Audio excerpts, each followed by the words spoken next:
What's going on, guys? How to be back, trucking along in our Pokemon Generations retrospective. Next up, Generation 3. For better or worse, a lot of things happened in this generation that garnered a fair bit of attention, or lack thereof with some. I had never tapered off too much with my attention towards Pokemon, but like I'm sure a lot of kids had to endure at my age at the time, Pokemon started to become synonymous with nerdy culture, which, back in the early 2000s, was a bad place to be. I had dipped into that culture quite often and had even maintained a sort of hidden mistress of sort with at least Pokemon, as I kept up what little social standing I had with my peers at the time. But that certainly didn't stop me from wanting to keep playing the games all the time, and this next generation was promising to be bigger and better in every sense of it, so of course I was pumped to play this. Unfortunately, I wouldn't get my hands on my own copy until sometime after the remakes came out, when I could save up my own money and get it a little bit later on. So now I finally had my own copy to play. So let's first look at the beginning of the third generation with Pokemon Ruby, Sapphire, and Emerald, and then their remakes Fire Red and Leaf Green.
So Pokemon Ruby and Sapphire and Emerald stars you as either Brendan or May, being the newest resident of the quiet town of Littleroot Town.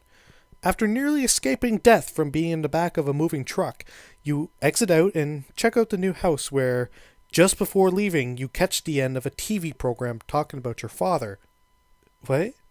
I have a dad? I thought children at the Pokemon universe just materialized out of thin air. Cool. Anyways, you leave to go visit your neighbor, and the woman there lets you know they have a child roughly your age and tells you to go up and see them. That kid being the opposite gender you picked from at the start of the game. For sake of pace, I'll just refer to them as May. So, May says she can't talk because she's going out to help out her dad, Professor Birch, and heads out. Just as you leave, you notice a child freaking out because they hear screaming coming from the route ahead. You go investigate only to find Professor Birch being attacked by a Pokemon and begs for your help, offering you one of his Pokemon in the bag that he had dropped. One of those Pokemon being Trico, Torchic, or Mudkip. Side note, do you like Mudkips? Because I sure do. Always had from the instant I saw it as a starter. The first two gens I had been drawn to the fire types, but now we have a water type that evolves into this beastly thing that caught my attention immediately, and remains to this day my favorite water starter of all the games. So after picking a Pokemon to help Birch out, he thanks you and leads you back to the lab, where he entrusts you the Pokemon in your care after seeing how well you handled yourself. After telling Birch that you're Norman, the Petalburg gym leader's child, Birch tells you to go find May north of Oldale Town and show her what it means to be a trainer. So you track May down and battle her, she having coincidentally the starter that is strongest against yours, and ultimately beat her. She says stuff and tells you to follow her back to the lab. There, Birch and May talk about the potential you have to be of some help and offer you a Pokedex and some Pokeballs, and tells you to go out and try the Hoenn Pokemon Challenge. So you proceed to do just that. Take on gym leaders in the ultimate test of skill, run, bike, hop, swim, and dive to all corners of the Hoenn region, stop the nefarious schemes of either Team Magma or Team Aqua, and be the best like no one ever was. So, if there was ever something I could never deny Gen 3 did really well, it's the fact that Hoenn is massive, one of the largest open maps in the series. There's so many routes to take, caves to explore, and although IGN certainly didn't like it in the remake, this game has one of the largest oceans in the series, and it is a treat to explore even if it's all sea blue everywheres. And while this generation gains a bit more linearity compared to its Game Boy counterparts, there are quite a few routes and other places to distract you on your main journey, which is nice. Now, while you are exploring, there's a new thing introduced to the core game which might interest some, that being the Pokemon competitions. In certain towns, you can come across stadiums that host different levels of Pokemon competitions. In these, you send your Pokemon out to use moves that correspond with a certain attribute to try and impress the judges.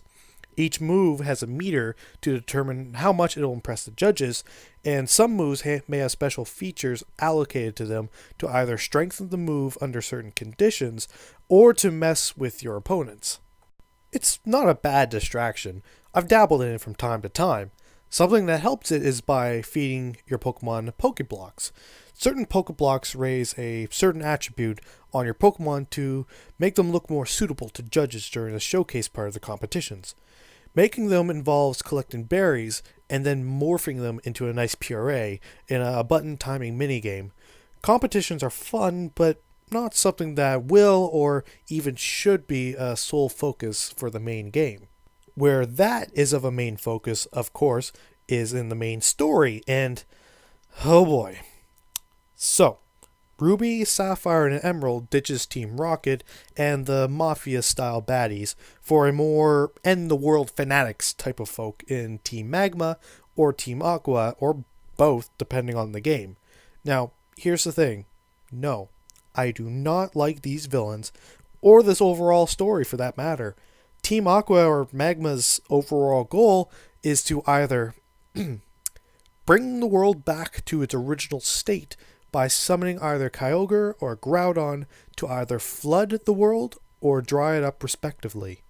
And then they act shocked when it gets to be too much, like, duh, all you crazy nuts that did your supposed research should have known this nonsense was going to happen. Like, really?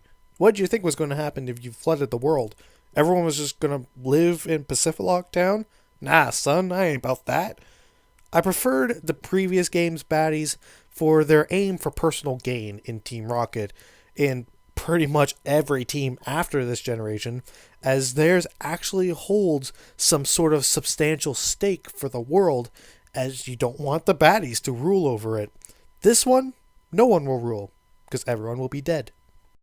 Despite that, though, one thing I do like about the story is how the legendaries are incorporated into the story this go around.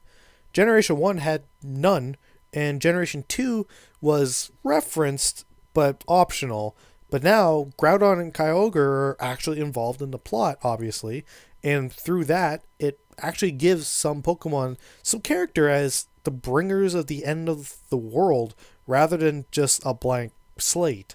Speaking of blank slate, let's talk about your rivals. Brendan/May have got to be hands down the worst rivals in the series. Their main goal is to help Professor Birch with the Pokedex while also training to be a strong trainer, which is fine, yet I've never had any difficulty against any of their fights, and by the final fight you have with them in Lily Cove, their starter isn't even fully evolved, so they fail at finishing the dex. They just don't bring anything to the table for originality or memorability. However, Generation 3 contains another rival-based character in the form of Wally, a sickly young boy from Verdanturf, who you actually help catch his first Pokemon, being a Ralts. Of the two, Wally is by and large the better character. He has a more intriguing backstory, and in all intents and purposes, if there was ever a video game based on his ventures, you would be the inspiration for his journey, which I really enjoy seeing. And compared to Brendan/May, he actually does put up way more of a challenge than either one of them. But enough of the story. Let's talk gameplay, because there's a few big changes that happens in this game. The first one being a new battle formation in double battles. Sometimes if trainers are standing in pairs, you can challenge them to a double battle where each side sends out 2 Pokemon at a time to fight. In this state, some moves can be used to affect both enemies, or you could use moves to buff your teammate. But you have to always be careful, because enemies can do the same thing, and sometimes moves like Earthquake and Surf can hit your partner as well. This battle style heavily mixed up the Pokemon battle formula that is how the official Pokemon Championships is played to this day. That's how much of an impact it managed to hold on the community. The other big thing, and probably one of the biggest in the series, is the addition of abilities.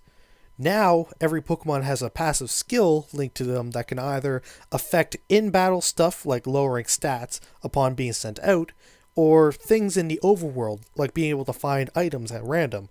Like the stat separations in the last generation, these help create further individuality within each Pokemon, as most Pokemon can now have more than one potential ability, and depending on the one you get, can drastically change how a team can synergize with each other. This too is something that competitive players take extremely seriously, obviously, since some abilities are better than others, but makes for some intense battles. However, although I like abilities and couldn't imagine playing a Pokemon game now without them, I feel like it should have came at a different time.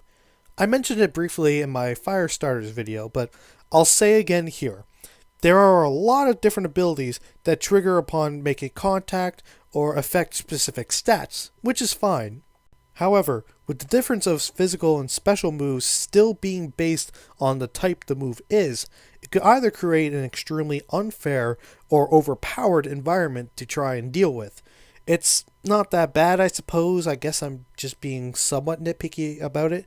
I just think that later generations completed the entire ensemble of what makes Pokemon combat fun for later games. So now you've taken the time to go through everything the main game has to offer. You got through the Elite Four and defeated either Steven in Ruby Sapphire or Wallace in Emerald. Now what? Well, unfortunately, not much. The Battle Tower is available if you're into that, but other than that and the Sky Pillar, no new areas are available to explore, nor is there any sort of new plot development involved with the postgame. There's the Pokénav that you could use to rebattle old trainers, but that's nothing special. The big thing to do after the main game is to catch a bunch of legendary Pokemon. You now have access to either Latios or Latias, climb Sky Pillar for Rayquaza, and go through the needlessly complicated slog to go after the Regis, Regirock, Regice, and Registeel.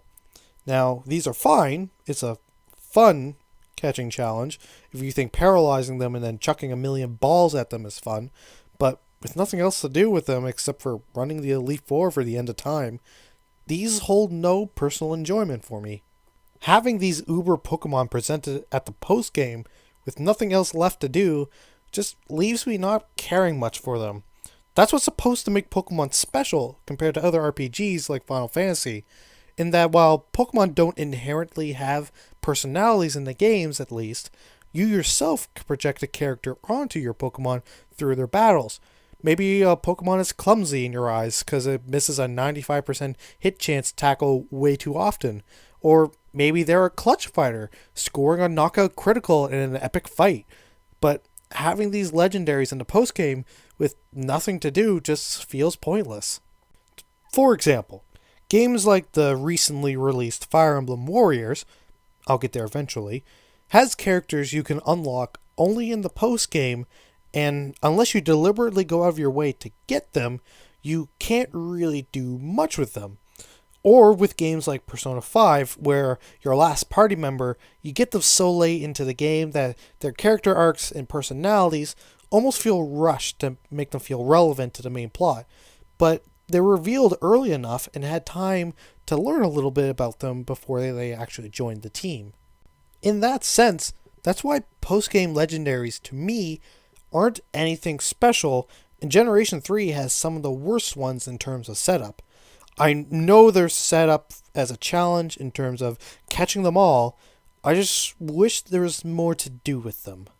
But, anywho, enough of these games. Let's quickly take a look at the first instance of remakes to appear in the Pokemon series, Pokemon Fire Red and Leaf Green. So, traveling back to the Kanto region, changes include being able to pick a girl as your character. Stat and move changes for the older Pokemon not in Ruby, Sapphire, Emerald, as well as giving them abilities. Makes the game a fair bit more tolerable than the original in my opinion. The Versus Seeker for all your Pokénav refighting needs. Pokemon from the latest generations that are able to further evolve are unable to do so until you get to National Dex. New areas to explore in the Sevi Islands, once for a small plot line after defeating Blaine, and more so after beating the Elite Four, which concludes with a rematch with a tougher Elite Four. So yeah, besides what Fire Red and Leaf Green did to remedy the shortcomings of Ruby, Sapphire, and Emerald, this generation has just been lackluster. And that's not even considering the smaller things I didn't even go over. There's no day-night sequence. Emerald is the only one that has Pokemon animations, and they're not even really good ones at that.